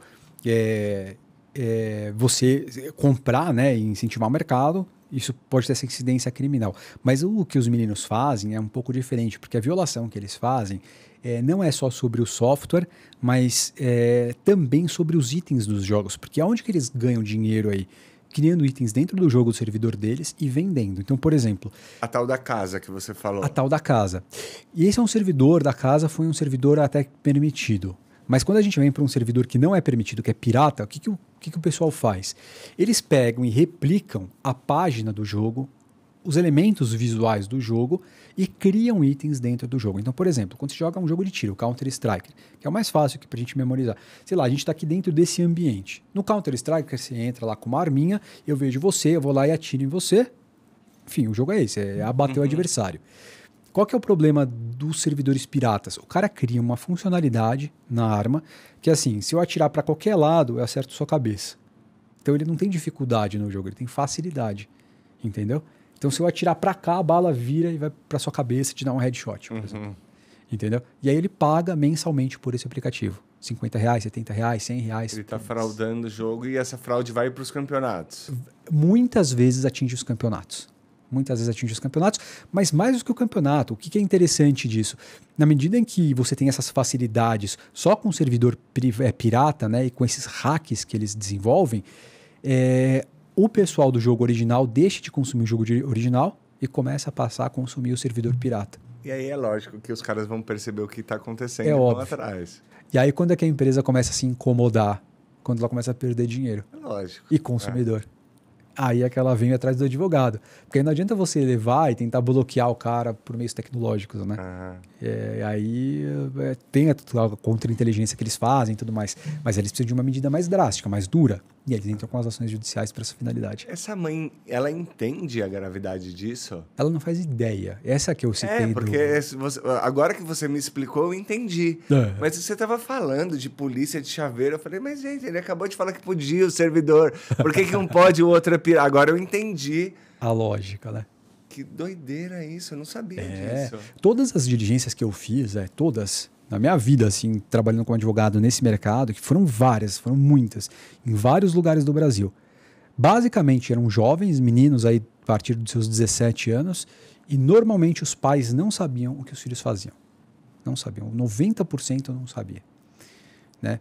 E teve um caso até interessante que foi aqui em São Paulo que a gente pegou um cara que a gente demorou 6 meses para encontrar, e quando a gente encontrou, fez a diligência, deu tudo certo, né? Mas a gente teve que responsabilizar o rapaz e a mãe dele. Porque ele abriu uma empresa, colocou a mãe com 1%, ficou com 90%, 99%, né? E aí quando a gente processou, não fazia ideia. Porque o objeto social do menino lá era programação, né? E a mãe achou que o menino trabalhava com isso. E a gente chegou lá para fazer diligência, o cara com um carrão na porta, importado, um baita de um servidor. Né? Então eles ganham muito dinheiro fazendo isso. E a empresa se incomoda quando ela começa a perder. Hélio, olha a importância do que você está colocando aqui, porque eu que sou pai, e eu me considero um cara antenado, assim, eu converso com muitas pessoas aqui e em outros lugares, assim, mas eu sabia de algumas coisas, até quero fazer algumas perguntas sobre essas compras desses itens e tal, mas o que você está me trazendo está me deixando de boca aberta, eu não sabia disso, eu não sabia disso. É profundo, né, cara? Quando a gente fala assim, jogo, game, esporte eletrônico, parece que assim, é uma coisa de criança, é um mercado meio que infantilizado, né? Mas você vê a expressão que ele tem por baixo. E todas essas nuances criminais que você está trazendo, assim. Porque você nem sabe qual é o crime. Exato. Muitas vezes nem sabe qual é o crime que ele está praticando. Mas aí lá, continua. Ele deve saber, mas a mãe com certeza não, né, cara? A mãe não sabe. E é extremamente invasivo, cara, quando você faz esse tipo de diligência. Porque, é triste, né, cara? Coisa triste. Porque entra uma galera. Imagina entrando policial na sua casa, perito, técnico da empresa, oficial de justiça. Nossa, eu vejo as pessoas ficam assim meio que sem reação, sabe, naquele momento. Imagina você, a mãe da pessoa. É muito difícil, é muito difícil. Você vai nesses... Você vai junto? Vou, tenho que ir. Hoje eu não vou mais porque eu cansei, né? mas você vai representando a empresa. A empresa. A empresa, Mas tem que ir um advogado para cumprir a diligência, porque tudo é certificado, né? O oficial de justiça, ele certifica cada ato que ele faz. Então, ele diz, né, que pessoas que ele encontrou na casa, se o acesso foi franqueado, se não foi, se teve que arrombar, a polícia, pega a matrícula dos policiais, porque tudo ali você tem que ter uma responsabilidade no que você faz, né? Então, se, por exemplo, sumir alguma coisa da casa da pessoa, não é porque ela cometeu eventualmente ali um delito que ela pode sofrer qualquer outra coisa, né? Então, tudo é certificado. E o advogado ele tem que, né, saber ali o que está sendo feito, porque isso pode depois implicar lá na frente na sentença que você vai ter, né? Esse tipo de coisa tem a visibilidade que merece, cara? Não tem. Tem a impressão que não, né? Não tem. Esse tipo de ação, por exemplo, que a gente pega esses servidores privados, piratas, pouquíssima gente sabe e as empresas fazem questão de não mostrar tanto, porque muitas delas são condescendentes com a existência do servidor pirata, porque isso ajuda, querendo ou não, a divulgar o jogo.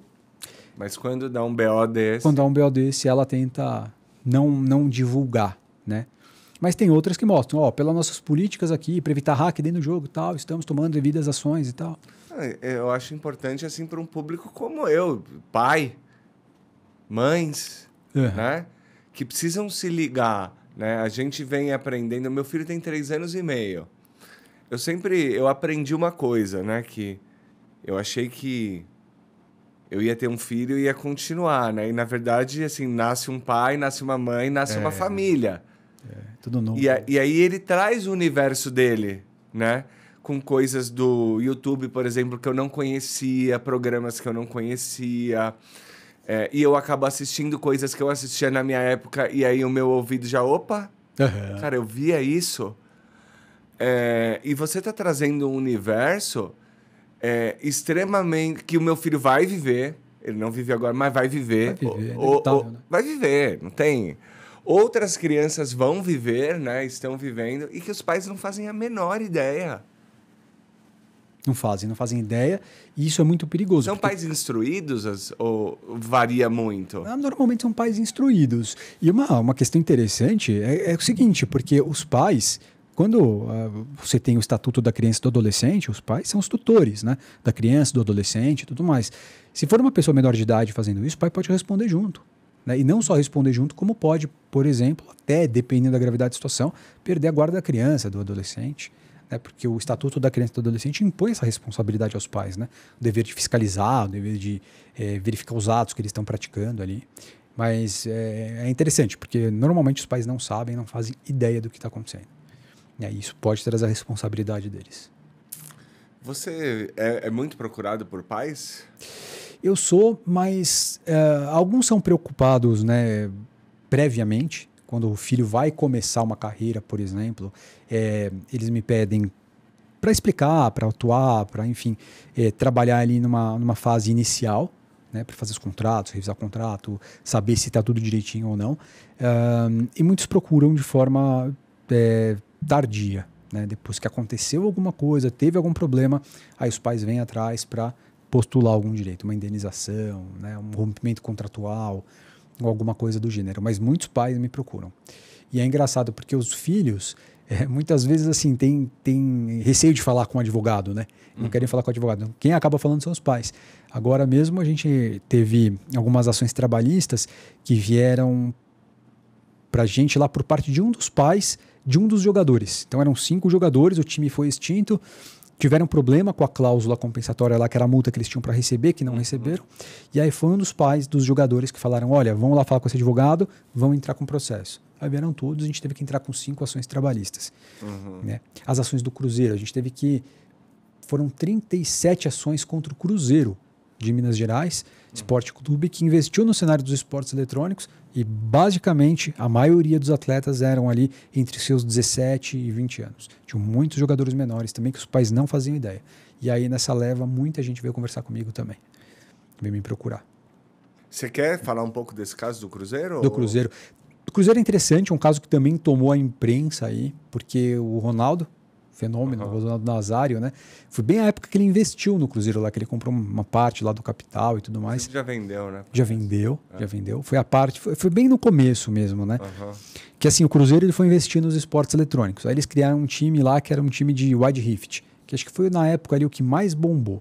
Então eles tinham uns 40 atletas, era um número até elevado, uns 40 atletas que eram meninos e meninas, né? Eram times separados ali, eles estavam competindo, participando dos campeonatos, tinham sua rotina lá, tudo mais, e chegou um momento que o Cruzeiro falou assim, olha, peraí que a operação não está dando lucro aqui, então vamos ver se a gente corta os times de Wide Rift, continua com Counter-Strike, com outros jogos, mas foram lá e cessaram esse de Wide Rift, e simplesmente mandaram todo mundo ali para casa sem pagar nada para ninguém, né? E os jogadores tinham ali seus direitos e tudo mais, então eles começaram a questionar o Cruzeiro não quis negociar e aí a gente teve que entrar com as ações. E o que foi interessante dessas ações do Cruzeiro, cara, é que a gente pegou assim, Brasil inteiro, norte a sul do Brasil, assim, as menores cidades que você pode imaginar, tinha um atleta lá jogando profissionalmente de cada uma dessas cidades. Eles jogavam todos à distância, o Cruzeiro não reuniu todo mundo para jogar lá dentro da game house deles, né? Foi cada um da sua região. Então a gente teve que entrar com essas ações aí ao longo do Brasil inteiro. Foram 35 ações distribuídas aí ao longo de mais de 27 estados, né? E foram cada uma para um lugar. Nossa, a dificuldade de fazer a gestão disso, né? É difícil, porque tem audiência, tem as ações que você precisa entrar, tem que administrar as ações, né? Tem não coisas é tão que você fácil. precisa ir presencialmente também, não tem? A gente conseguiu nessas ações, particularmente, as audiências todas online. Porque, assim, o advogado está em São Paulo, que eu sou advogado, estou em São Paulo. O advogado do Cruzeiro estava em Minas Gerais. Os atletas estavam em algum outro estado. As testemunhas estavam em outro estado. Então, para reunir todo numa audiência era muito difícil. Então, os juízes, entendendo nessa dinâmica, conseguiram fazer todas as audiências ali online. Então, cara, eu tenho uma pergunta. O mundo jurídico, esquece o advogado. O advogado vai entrar... Até quero falar sobre essa parte do treinamento que você faz. Mas o judiciário está preparado para essas demandas? Ah, não está. Você tá É trazendo? uma pergunta muito interessante, Zé. Essa é uma pergunta muito interessante, porque o judiciário não está nem um pouco preparado para esse tipo de demanda. Nem um pouco. E a gente vê isso pelo conteúdo, né, pela qualidade das decisões judiciais. Como eu vivi esse mercado desde o começo, assim, há 10 anos atrás, 12 anos atrás, tinha, assim, eu vou falar de games agora, tá? Não necessariamente do competitivo, mas game. A gente entrava com ações judiciais reclamando, né? Falava assim, olha, o fulano de tal, um jogador de jogos eletrônicos, ele tem uma conta dentro do jogo, tem um inventário lá com os itens dos jogos, ele gastou tanto de dinheiro aqui para, né, movimentar essa conta, e por um motivo aqui pouco razoável, a empresa foi lá e baniu, bloqueou o usuário, ele não consegue mais acessar a conta dele. Né? Para quem tiver dificuldade de imaginar isso, imagina a sua conta do Instagram. Um dia chegam lá e bloqueiam a tua conta do Instagram. Você não consegue mais acessar, você não consegue mais conversar com as pessoas, não consegue mais fazer suas publicações e tudo mais. E a conta do jogo é mais ou menos isso. E a gente entrava com as ações no judiciário para desbloquear a conta, pedir indenizações e tudo mais. O judiciário não conseguia entender, os juízes não conseguiam entender a dinâmica disso. Não conseguia entender. E aí, nem a relevância, né? Nem a relevância. Financeira. E tudo isso tem uma questão econômica envolvida, né? E financeira, econômica, e é uma relação de consumo, querendo ou não. Né? Você tem uma empresa de um lado, você tem um consumidor final, um destinatário final do outro lado, que criou uma conta, se submeteu às políticas de uso lá da empresa e teve que entrar com uma ação, teve que se socorrer do Poder Judiciário, né? Ali para conseguir desbanir a conta, desbloquear a conta. Agora, assim, imagina isso, não numa proporção unitária. Imagina isso assim, quando a gente fala de milhões de jogadores. Tem empresas, a Garena, por exemplo, do Free Fire, né, que é um jogo de tiro. A Garena, vez ou outra, ela vai lá e bloqueia 2 milhões de usuários. Imagina isso num universo de contas que foram bloqueadas. Se você tivesse que demandar tudo isso. Né? O judiciário ele não entende como isso funciona, não entende a estrutura, a dinâmica, sabe? É uma dificuldade que a gente tem no judiciário. Mas isso veio evoluindo, veio melhorando com o tempo. Antigamente, nas primeiras ações trabalhistas que a gente teve, do esporte eletrônico, a gente teve ali uma jurisprudência que ela foi evoluindo. Né? Então hoje, mesmo nos contratos, aquele exemplo que eu dei, né, das multas, mesmo quando não tem no contrato, o juiz reconhece. Ele fala, olha, pela lei, como a lei fala que é obrigatória a multa, então eu vou dar a multa aqui na sentença para você. Não estava no contrato, mas eu dou na sentença. Olha que interessante, isso teve uma evolução muito grande, né? Mas é interessante, você chega para fazer, por exemplo, uma prova numa audiência de instrução, cara, o juiz não sabe o que perguntar. Esse é o meu ponto, porque, por exemplo, você está trazendo elementos, todos os podcasts que eu fiz aqui, eu ainda tinha elemento de troca. O seu eu vim numa posição mais... Por quê? Porque realmente, eu sei o senso comum ali, eu li, eu me preparei, mas... Tem um contexto que você está trazendo que eu nem imaginava. É muito profundo, né? É muito diferente. É uma lógica muito... Demora você entender. Assim, colocada as devidas proporções, assim, é como falar sobre criptomoeda. É de difícil entendimento. A lógica... Porque é uma outra lógica que a gente não está acostumado. Eu não me exponho a essa lógica. E aí é difícil você entender por que aquilo tem valor. Né? E como diferenciar o que é sério do que não é, etc. e tal. E você está trazendo esses elementos e eu imagino que para o mundo jurídico seja uma coisa difícil. Antes de você entrar na causa, você vai ter que contextualizar o cara. Porque se fosse um problema de, sei lá, de plano de saúde, ele sabe intuitivamente mais ou menos. O juiz tem plano, o desembargador tem plano. É isso que eu estou te falando, entendeu? Tipo, o cara sabe. Mas nem todo juiz joga, nem todo desembargador joga. Nunca jogaram muitas vezes. Eu já cheguei em audiência, cara, que foi muito engraçado, porque o juiz ele ficou meio perdido, né? Talvez porque não tenha estudado o caso, né? Não estou jamais aqui, de forma alguma, desmerecendo aqui a atuação, muito né? novo mesmo. É porque né? é novo. É novo e é difícil de você compreender se você não joga, né? E aí a gente chega na audiência e quando você começa a falar alguns nomes muito específicos, o juiz não entende, a parte contrária entende e muitas vezes a parte que está depondo, sei lá, o autor, que fez coisa errada. Quando eu estou pela empresa, por exemplo, a gente está inquirindo ali o autor, né, do processo. Ele fala assim, tive a conta bloqueada, mas foi de maneira injusta. Né? Ele fala isso pro juiz. A gente fala, não, juiz, foi de maneira justa que a gente bloqueou a conta dele, porque ele usou um programa ilegal aqui, ó. E a prova tá aqui, ó, num dos logs, que aí você manda um monte de código de programação e aponta onde foi, né? Só que pro juiz ver aquilo, ele precisa de um perito. E para facilitar a produção de perícia, a gente vai inquirir à parte, né? Então a gente chega e pergunta pro cara, né? Se ele usava algum hack, que tipo de hack que ele usava, como que ele aprendeu a usar, Como se era aquele comum. exemplo que você deu do tiro que é para lá e vai na cabeça Exato, do cara. Tá. exato. E aí, muitas das vezes, você precisa começar a inquirir a velocidade da arma. Tá, mas e a velocidade da arma? Ela era comparada aqui com outro usuário que jogava. Ela era superior, ela era inferior? Isso era relativo ao calibre, não era? Então você tem que desenvolver essa ideia dentro da audiência e o juiz começa, né, boiar.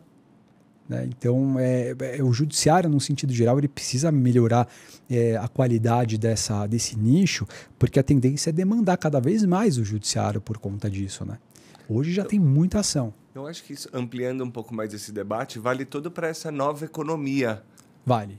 Né? Assim, é uma lógica muito diferente de mercado, de contexto, e que mudam as leis porque é uma outra lógica. Então você tem que fazer uma modernização, uma adaptação disso, porque senão você vai frear o mercado. Nossa, você foi com o dedo na ferida, Isa. Porque você pega o Código de Defesa do Consumidor. É de 1990, o Código de Defesa do Consumidor. Todos os exemplos que eu recebi na minha faculdade relativos ao Código de Defesa do Consumidor, eles eram exemplos assim do mercado físico. Então você vai a uma loja, né? Você vai a uma loja, você vai lá comprar, você tem a garantia de tanto tempo, se o produto é durável, se o produto não é durável. Aí começou a surgir o direito do consumidor se você comprasse à distância, mas eram tudo produtos físicos, você comprava um livro à distância e entregavam na sua casa. Esse mercado ainda existe, que é o comércio eletrônico. Mas quando você evolui, o mercado evolui, como é que a gente vai aplicar a legislação? Né? Será que as faculdades hoje de direito elas estão dando exemplos dessa nova economia e atrelando ela ao Código de Defesa do Consumidor? Porque a faculdade ela tem que formar um bom profissional para o mercado ali, que ele vai sair. Né? Se não tiver, isso é um problema. Eu sou a favor de faculdade, eu sou a favor de fazer faculdade. Isso é uma coisa. Então, essa informação. 1. 2. Tem um problema nas universidades. Não sei se é um problema, mas é um contexto. O mundo está evoluindo muito mais rápido do que 4 anos. As coisas acontecem de uma forma muito mais rápida. Então, se não houver uma evolução contínua da academia, você já entra atrasado. Você não pode esperar ou contar só com os recursos que você vai receber na universidade, na academia. Por quê? Porque realmente eles estão muito atrasados. Estão atrasados e é uma coisa comum que a gente vê, que eu vejo pelo menos, porque o que eu faço hoje, muitos advogados querem atuar nesse mercado, porque de uma certa forma eles veem esse mercado como um grande potencial para eles atuarem, né? E quando eu converso, especialmente com as pessoas que estão saindo da faculdade, a gente percebe essa deficiência no ensino, né? Você percebe que o ensino não chegou ao momento do mercado atual, eles ainda permanecem lá atrás, dando exemplos, né, antigos e que fazem a pessoa não ter uma qualidade na hora que ela sai para o mercado. Isso é muito difícil. Conta pra gente, então, já que tem esse gap no mercado e que você começou a, de alguma forma, oferecer uma solução para preencher esse gap. Você oferece curso, você dá aula, qual é o seu papel aí como professor e preparador aí de profissionais desse mercado? Que legal. É um tema que eu gosto de falar bastante, né, porque eu também gosto muito da docência, acho muito legal ensinar, né? Eu acho é uma coisa que eu gosto de fazer. E eu comecei a fazer de graça isso, né? Porque muita gente vinha me procurar no começo da minha profissão, que via que eu atuava, que eu saía em matérias jornalísticas e tal, e o pessoal vinha me perguntar, né, como que fazia para entrar. E aí eu comecei a explicar isso individualmente, depois comecei a produzir conteúdo na internet e foi evoluindo de uma forma natural, né? Até o momento que eu criei um curso, escrevi um e-book primeiro, um e-book que chamava Direito e Esportes, uma Nova Era, que foi bastante divulgado aí no começo de forma gratuita, hoje ele é vendido. E depois eu criei um curso, né, o Direito e Esportes Eletrônicos, que eu chamo Expert em Direito e Esportes Eletrônicos, que eu ensino os advogados como começar nesse nicho, o que eles vão enfrentar lá na frente, o que eles precisam saber para começar a atuar, né, e as principais demandas que eles vão pegar. Então, a gente tem até uma comunidade hoje no Discord, né, no WhatsApp, tem comunidades abertas, fechadas, e que muita gente hoje tem começado a atuar. Então, eu vejo muitos colegas hoje que começam a trabalhar com isso, e pô, isso me dá muito orgulho, né? Muito legal de ver, porque você inspira as pessoas a fazerem um pouco daquilo que você faz. E as pessoas começam a perceber que isso é possível e é verdade, né? Esse mercado ele tá aí, cara, para quem quiser. Estão surgindo novas modalidades. Uma coisa que eu esqueci até de te falar, do Phygital. né? O Phygital é uma nova modalidade que está surgindo aí. É uma mescla do digital com o físico. Foi um evento aqui na semana passada que é assim, o pessoal monta uma estrutura de esporte eletrônico. Vamos supor, futebol, basquete. Os caras vão jogar FIFA no videogame, o primeiro tempo. O resultado que der no videogame, eles vão para a quadra. E vão jogar na quadra a partir do resultado que ganharam no videogame. Jogar o segundo tempo. Nossa, que doideira. Olha que coisa louca. Isso é o Phygital, é a nova evolução. E aí, enfim, é isso que eu mostro para as pessoas dentro desses cursos, né? Para o pessoal ficar mais antenado, começar a entender, porque esse Phygital é a sensação do momento. Você tinha que ver como é que estava o evento, cara. É um evento gratuito, assim, o tanto de time que se inscreveu, de basquete, de vôlei, de futebol. Um absurdo. Assim, vários clubes de vários lugares assim, de São Paulo mandaram pessoal aqui para a Secretaria do Esporte de São Paulo e praticaram isso lá, né? Então, cara, é uma evolução. Esse mercado ele está aí, ele existe. Para quem quer pegar essa oportunidade, vale muito a pena. Quem quer ser o público? São estudantes ou profissionais já formados?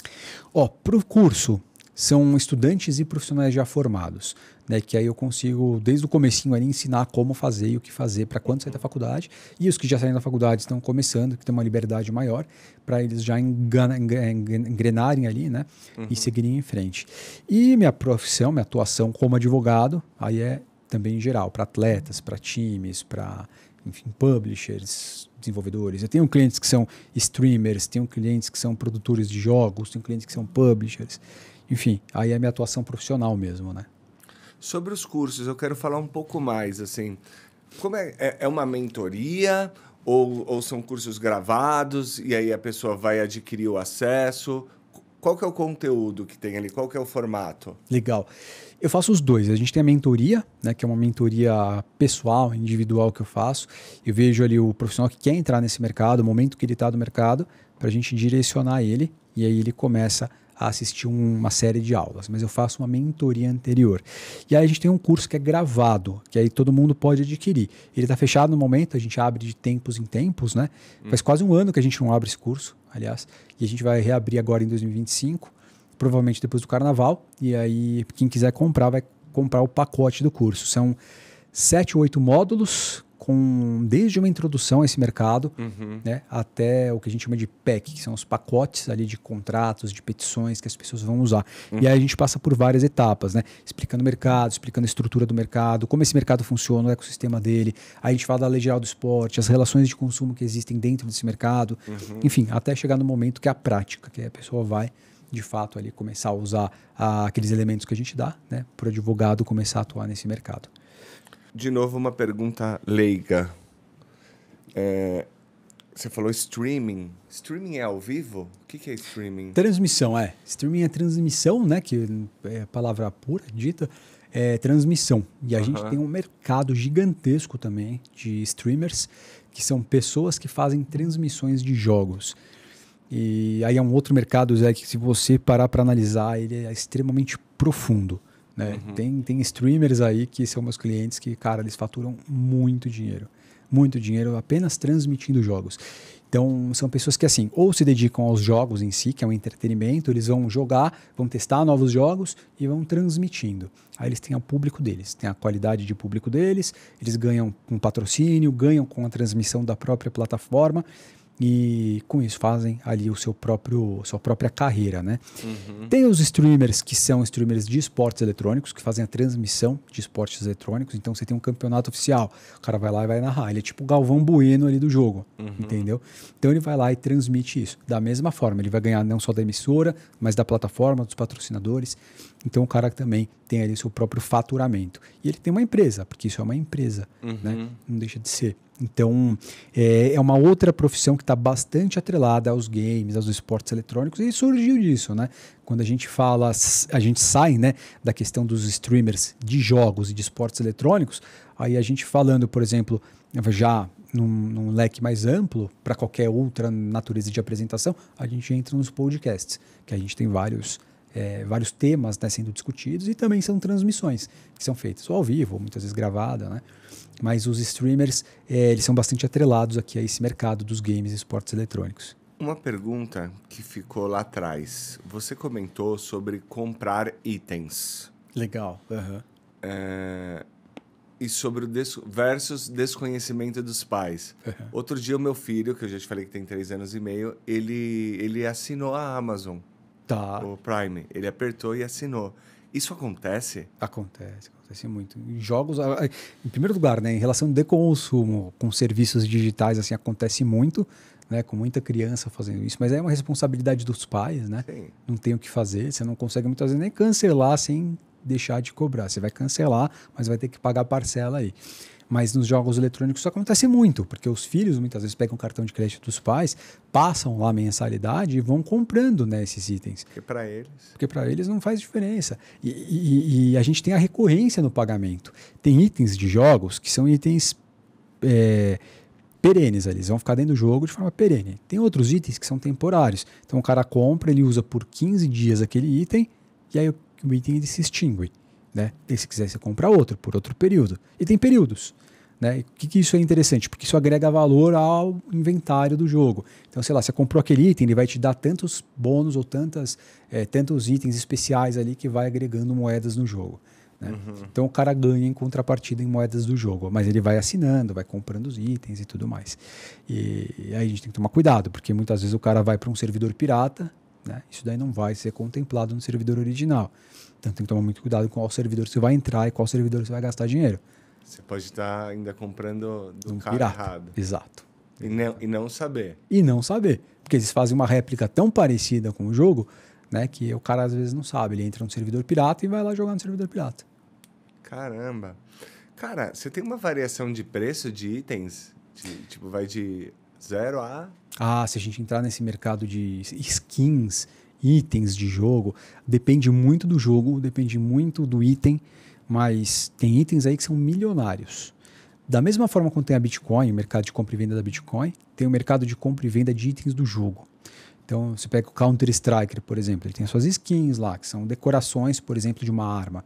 Né? São itens raros. Da mesma forma como eu falei, tem uma comunidade lá dentro. Né? Ao redor do mundo são milhões de jogadores. Quando você tem uma arma diferente, você entra para jogar em qualquer servidor original do jogo, as outras pessoas veem você com aquilo. Né? E para você aquilo é um status. É a mesma coisa que você chegar aqui no podcast com uma Ferrari. Você tem um baita de um status aqui. Se eu tivesse dinheiro para uma Ferrari, eu não estaria nem nesse podcast. Mas eu entendi a lógica. Que loucura isso. Milionário, milhão mesmo? Milhão mesmo. As pessoas pagam por isso. E pagam mesmo? Como é que é? Eu não consigo, cara. Não dá para entender, eu não né? consigo, É que você precisa viver esse mercado para você entender e dar valor. Existem coisas que têm valor para mim que não têm valor para você e vice-versa. Eu compreendo isso. Mas, cara, que doideira. A empresa ela não participa, tá? Só para você ter uma ideia. Ela não participa das transações. Tá? Ela não ganha dinheiro com isso? O item não é dela? Não ganha. Por incrível que pareça, não ganha. Nem todas, né? Tem empresa que tem política diferente. Quem que é o item? O item está na conta de um usuário. Por exemplo, está na sua conta de usuário. Você tem um item, vamos supor, você vai personalizar esse microfone. Vai ser um microfone de ouro. Eu vendo para você. Você vende direto para mim. É que nem Bitcoin mesmo, Que nem né? Bitcoin. Esse é o mercado de transação. Eu não compro do banco, né? Não tem uma entidade central ali. Né? A desenvolvedora do jogo não é a entidade central. Ela permite que esse comércio continue. E por que ela permite e não quer uma pontinha? Porque isso traz para ela, de outro lado, um prestígio maior para o jogo. Então as pessoas começam a consumir mais os itens dela, que aí são itens vendidos, né? Mas ninguém vai tentar... Veja bem, minha cabeça, tá? Por que eu acho que eles estão batendo cabeça com criptomoeda? Porque eles vão tentar regulamentar, porque quando começa a movimentar muito dinheiro, opa, cadê minha parte? Não rola isso no mercado game? Não, nem todas as empresas. Tem empresa que rola, tem empresa que ela quer ser entidade central para transação, e tem empresa que não participa desse lucro. Porque o objeto dela, a grande ideia dela é fazer o jogo se pulverizar pelo mundo. E aí ela ganha em que... Aí ela ganha...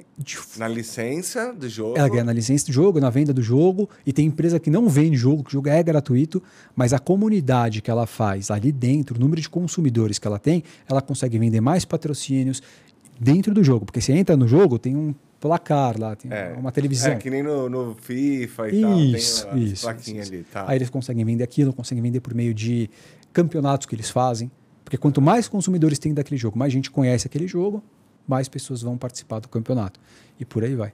Então elas ganham de forma paralela a isso. da gente começar, você estava trocando uma ideia com o Guido aqui, e aí você falou alguma coisa do metaverso. Isso é o metaverso? Não, é difícil conceituar assim. Me parece o conceito. É um conceito de metaverso, né? Eu acho que depende do jogo. Você pega, por exemplo, um GTA. Né? Um GTA ele é um metaverso. Ele não deixa de ser um metaverso. Porque você entra no jogo, você vive o jogo lá dentro. Você faz tudo. Você faz tudo. Né? Você se alimenta, você cria uma empresa, você tem um carro, você vai na academia, você usa a rede social interna do jogo. Então você vive aquele ambiente. Então você entra lá, você anda para cá, anda para lá, você tem aquela liberdade dentro do jogo. Tem jogos que as partidas são menores. Né? Então tem jogos que você vai, sei lá, você vai jogar um Dota, você vai jogar um League of Legends. As partidas elas são menores e são partidas dinâmicas ali, né? Então você vai entrar e uma hora você vai morrer ou vai ganhar o jogo. Né? Não é aquele jogo que tem um conceito aberto, que você entra como GTA e você conquista as coisas. Você vai lá, entra no jogo sem nada, aí você conquista um carro, conquista uma casa, abre uma empresa e por aí vai. Você vai vivendo aquilo. Aquilo é um metaverso. É um conceito um pouco diferente desses jogos tradicionais que são competitivos, digamos assim. Entendi. Dos esportes eletrônicos. Cara, que dica que você tem para os pais? Olha, para os pais, eles precisam ficar muito atentos aos que os filhos estão fazendo dentro desse ambiente virtual de jogos eletrônicos. Se o pai souber que o filho joga, gosta de jogar, ele precisa, em primeiro, saber que jogo que o filho joga. Em segundo lugar, se o filho gasta dinheiro com o jogo. Não só em itens, mas também em apostas. Né? Porque hoje a gente tem um mercado de apostas esportivas. E esse mercado de apostas esportivas está crescendo, muita gente aposta e ganha dinheiro com isso. Em terceiro lugar, saber se o filho ele quer se profissionalizar em algum jogo eletrônico. Então os pais eles têm que estar atentos a tudo isso. Porque é uma forma de eles conseguirem, a partir daí, entender para onde o filho quer ir, para onde o filho vai. Né? Se ele vai só continuar como um consumidor assíduo de um determinado jogo, se ele vai começar a trabalhar com apostas, mercado de apostas, porque ele pode ganhar, pode perder, pode, né, pegar dinheiro ali e ficar viciado naquilo. Ou em terceiro lugar, se ele quer de fato se profissionalizar. Né? Dependendo do caminho, o pai precisa tomar ali uma ação ou outra. Né? Então, se ele for, por exemplo, de um lado só virar consumidor, tranquilo, é um consumo, fecha faixa etária do jogo, vê se aquilo não está fazendo mal para o garoto, etc. E tudo mais. Mercado de apostas, sabe se ele está investindo e se está ficando viciado. Né? E se for mercado de esporte eletrônico, for competir, aí ele precisa tomar cuidado com a carreira do filho. Que é uma carreira profissional mesmo. Né? O cara precisa entender ali se vai, de fato, ter um contrato, se tem relação jurídica com algum time, se não tem, se vai ganhar dinheiro, se não vai. E as condições físicas que o filho está também. Né? Se ele vai ficar em casa jogando, vai trabalhar a partir de casa, ou se vai para alguma game house, game office, né? Se profissionalizar. Você tocou num assunto aí de apostas. As apostas são como as apostas que a gente está vendo aí de futebol, etc e tal. É a mesma coisa que está rolando? Quase. A gente tem as apostas esportivas hoje, que são permitidas, né? Mas são as apostas que a gente chama no Brasil de cota fixa. Então você sabe o quanto você vai ganhar no jogo. Você vai apostar na Mega Sena. Você sabe que o que concorre na Mega Sena são 30 milhões. Uhum. Aí é tranquilo, é permitido. Hoje já tem servidores aí que estão fazendo isso a partir do Brasil. Agora, tem as apostas que não são de cota fixa. E dentro dos esportes eletrônicos a gente tem muito. E a gente não tem no Brasil isso legalizado. Então, há muita gente que conhece esse mercado aposta em sites que não são brasileiros. São sites estrangeiros e todo o dinheiro é movimentado em dólar ou em Bitcoin ou em qualquer outra moeda. Então, você precisa converter, né? E aí você aposta e para repatriar você também vai converter. Então, esses daí são mercados de apostas que são não legalizados no Brasil, mas ocorrem muito a partir aqui do mercado interno. Você sabe o valor que você está apostando. Você pode não saber o prêmio, mas pode ser que você coloque um valor alto e não pegue de volta, é isso? Pode, exatamente isso. Vai depender do quanto mesmo você apostou. Mesmo que você ganhe, tipo assim, é realmente um bilhete falso. Exato. Como se fosse um bilhete falso. E eu já recebi muita reclamação assim. Muita gente falou assim, olha, investi aqui 30 mil reais no jogo. Né? E, enfim, ganhei e a empresa não quer me pagar. Porque tem uma cláusula lá dizendo que tal situação é isento o pagamento. Então é uma coisa que é um problema, né? A gente vê aí que muitos apostadores acabam ficando numa situação ruim. Tem uma pergunta aqui que eu não fiz quando a gente falou do tema. se as skins ou os itens virtuais forem roubados, isso acontece? E o que o jogador pode fazer? Que legal. Acontece. E eu, cara, acho que uma das ações que eu mais trabalhei na minha vida, assim, ações de consumo relacionadas a roubo de itens, que a gente chama, né? Não é propriamente um roubo, mas é um furto de itens ali dentro. Isso acontece por várias coisas. Fragilidade na conta, uso de hack, uso de cheat, conexão em servidor que não é o original, né? Compra e venda de item, que muitas vezes o cara entrega o item antes de receber o preço, e aí o cara fica com o item e não paga o preço. Então tem variadas formas do cara perder. Que nem carro, é igualzinho. É igualzinho.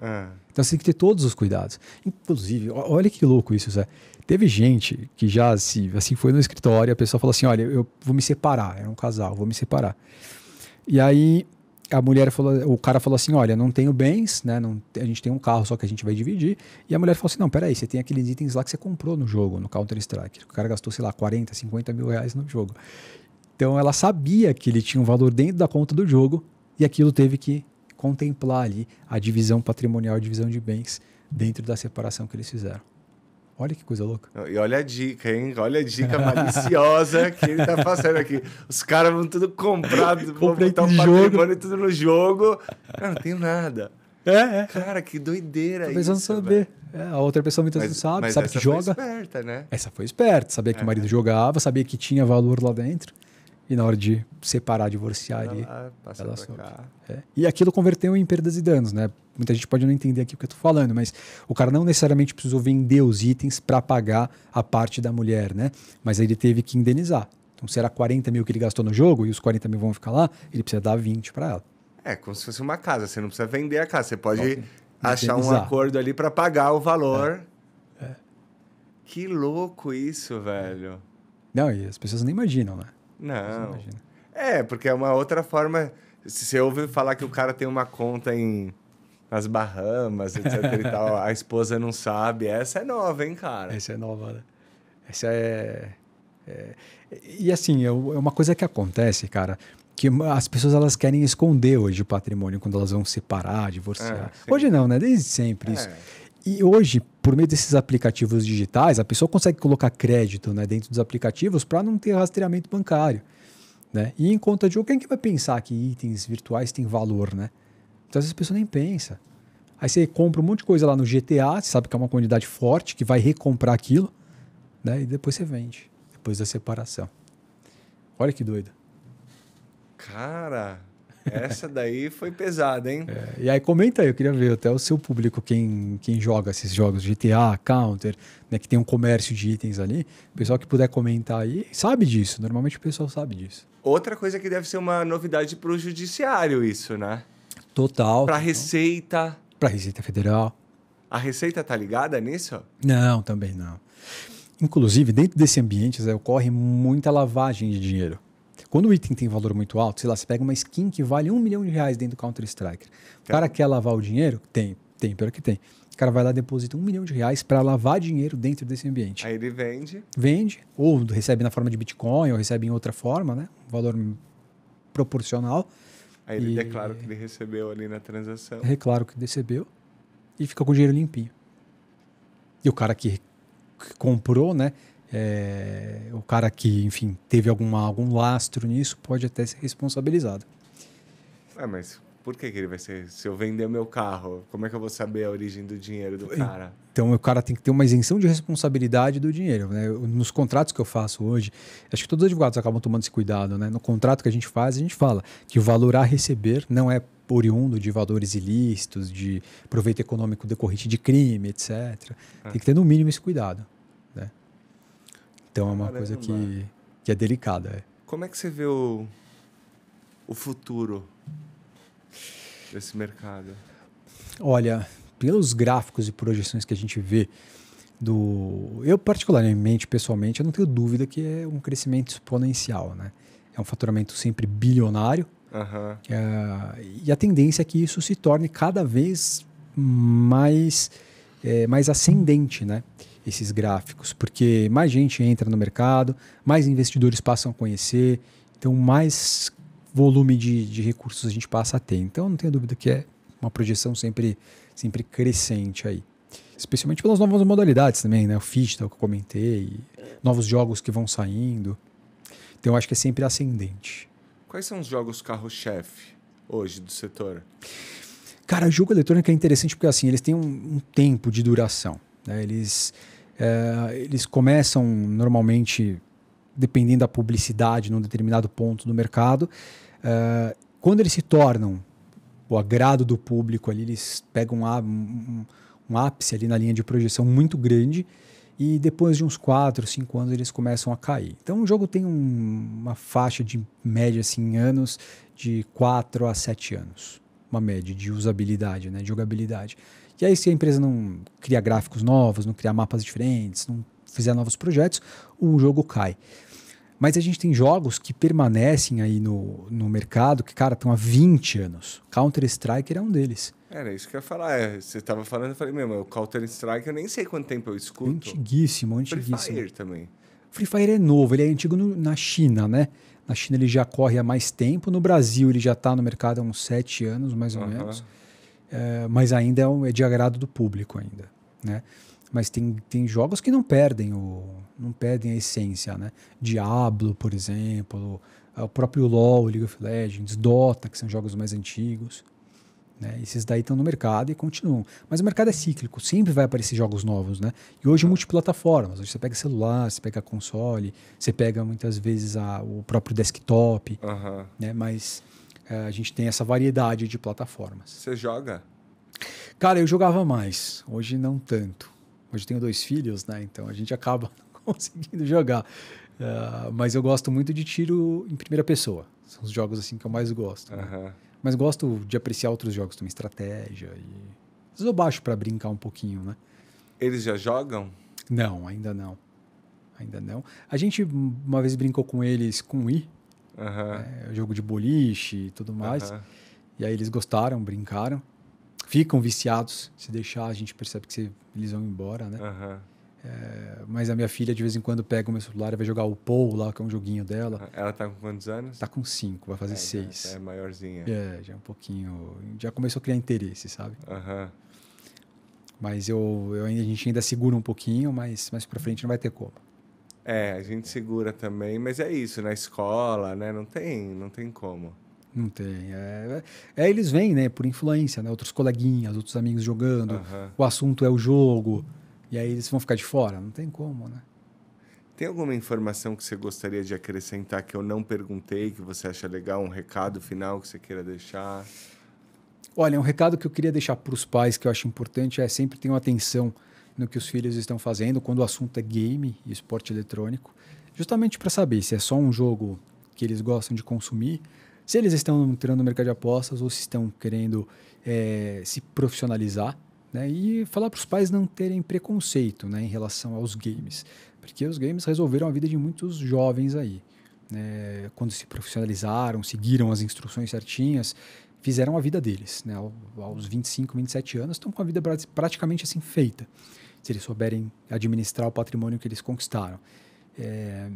E não ter esse preconceito, acho que é o primeiro recado e o mais importante que eu recomendo. E o segundo é ter as cautelas necessárias aí para profissionalização. Se o filho quiser se profissionalizar, se tu quiser se tornar um atleta, sempre procure uma recomendação jurídica, vá conversar com um advogado, converse com pessoas no mercado, né?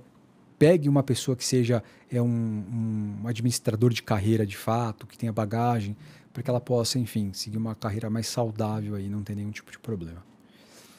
Para quem quiser te procurar, os links estão aqui embaixo, mas você quer falar, você quer deixar... O meu WhatsApp, eu até posso deixar aqui embaixo também, meu Instagram, ADV e Esportes, vai ficar embaixo, e meu LinkedIn é meu nome completo, ele é Tadeu Brogna Coelho Zwicker, também vai estar embaixo. Ele falou rápido, mas está escrito. Está escrito, E aí lá eu troco ideia com muita gente. Boa. Hélio, valeu, velho. Obrigado demais, doutor. Obrigado, Zé. Muito bom. Aprendi demais. Cara, esse aqui abriu minha mente, cara. Muita coisa nova, muita coisa diferente. Né? Não esperava. Tô surpreso com a quantidade de nuances que existem aí dentro. Né? E eu acompanho você. Obrigado. Mas obrigado. Não realmente muita informação aqui que você me trouxe que eu fiquei de boca aberta, surpreso. Posso até parecer ignorante, mas eu realmente não conhecia. Se você, inclusive, se o público gostar desse tema, se o público gostar, pais, ou pessoas que estão querendo investir no mercado e tudo mais, vale a pena você chamar outras pessoas que são pessoas chaves aí do mercado no Brasil, que já foram para fora. Vale muito a pena, que acho que o pessoal vai gostar bastante dos debates. Pô, vai ser ótimo. Você já vai me indicar já. Vou te indicar alguns nomes aí depois. Boa. Gente, eu vou ficando por aqui. Gostou? Comenta, compartilha, posta nas redes sociais, marca a gente. Enfim, a gente tá precisando aumentar o nosso público aí, então dá essa força, dá essa moral pra nós, beleza? Vou ficando por aqui, valeu, tchau.